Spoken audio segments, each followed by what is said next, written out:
Page 67, Happy Times. On page 66, they're talking about the primary chords. They're finally introducing the 4 chord. Every key signature has 3 primary chords, the 1, the 4, and the 5/7. You've had the 1 and the 5/7 for quite a while in this book. Finally, they're telling you about the 4.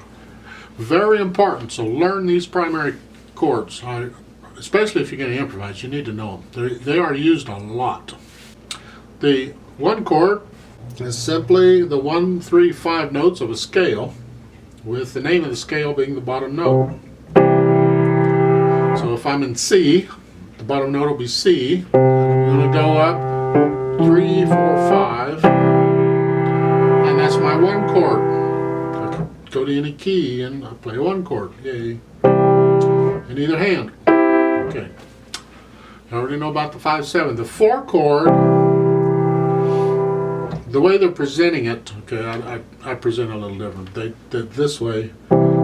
Take the middle note and take it up a half step. So play it here with the second finger. Play an F, and take the top note, move it up a whole step here. Play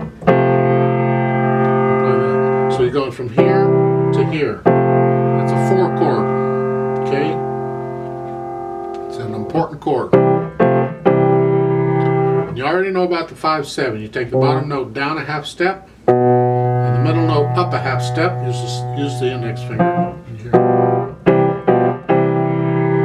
So the sequence can be 1, 4, 1, 5, 7, 1, like they have. Or you can just do a 1, 4, 5, 7, 1. Whatever. But they're important, and so please learn these chords. Later on, I'll explain more about that 4 chord and the 5/7 chords. We'll get into them deeper. Right now, just know that's what they are. We can do more with them later. In Happy Times, on page 67, yeah. It's in C major, and you'll find that we're using the C major scale and the fingering for the C major scale. Just look at the first two measures in the right hand. You're starting out with a 1, 2, 3, and you bring in the thumb under for the F, just like a C major scale. It's just not going all the way up. That's the fingering. That happens several times. In the second line, the first 2 measures, you're starting at the top, you're coming down the scale. Put the 3rd finger on E.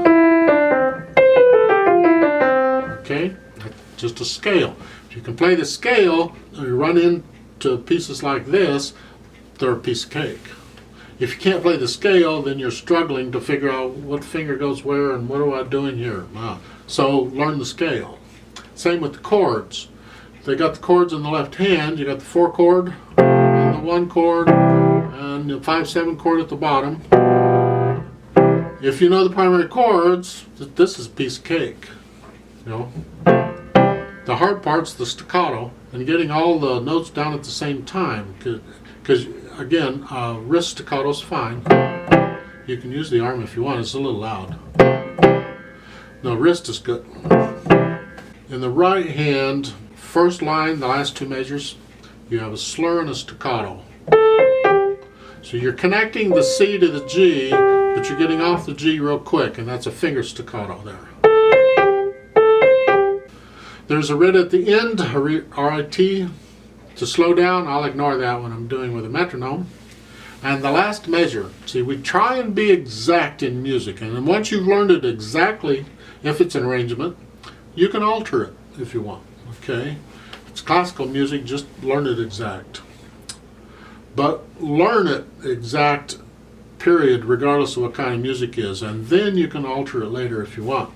The reason is, if you're going to play it different than what's written, you need to know you're playing it different. All right? You're not playing it different just because you were lazy and didn't bother to examine the music correctly.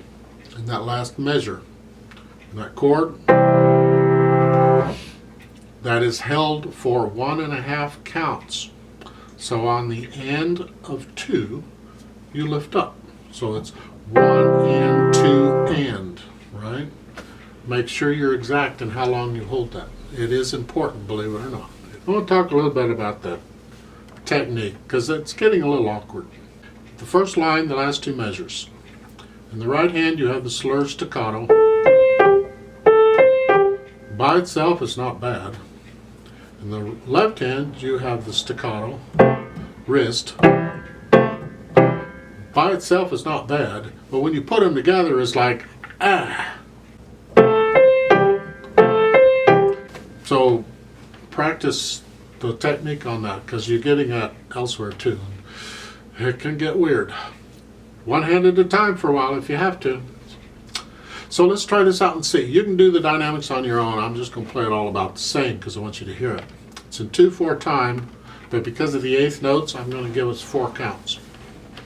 So go ahead and put your right hand up. If you want to put the left hand up, it's a good idea, actually. Or you can wait till you get there, but I recommend you put it up now and be ready to go on that 4 chord. 1, 2, ready, and go, and.